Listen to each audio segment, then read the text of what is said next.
morning guys. Masaya po ako guys. May balita po ako sa inyo. Kasi guys, noon pa namang araw na may kwan sa buhay namin, dumating na kwan sa problema sa buhay namin guys.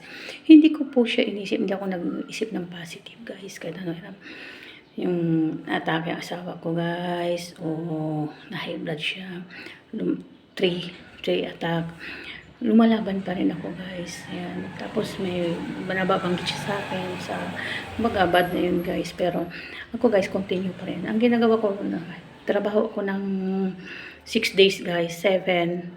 Magcha-charge ako guys. Yun, pinagpipray ko siya sa Panginoon. Sabi ko, Lord, bigyan mo kami ng lakas. Ganun ako, bigyan mo ng kaunawa ang asawa ko. Paliwanagin mo, O Lord. Paliwanagin mo ang isip niya, O Lord. Gawin mo siyang, may balita ko sa kanya na talagang maganda, O God. Ganun. Ilang years po, mga 6 years po kami nakuha. Na yun guys, narinig ko sa kanya. Natuwang-tuwa ako, saya-saya ko talaga guys. Sabi niya, Mama, magpintor po ako ng kwan. Sabi niya, o sige. Sabi ko, pinayagan ko siya, magpintor daw. O sige, magmask ka lang. Sabi ko naman gano'n.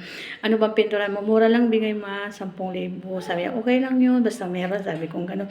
Tapos binanggit niya sa akin, narinig ko talaga na maganda talaga ng narinig ko guys yung kwan. Ayan, ma, bahay naman ng Panginoon yun. Di bali na lang kasi kahit konti, basta bahay ng Panginoon.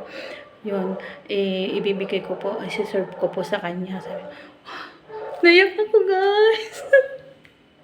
Sabi ng asawa ko yan, love na love ko talaga guys. Hindi talaga ako sumuko sa kakapray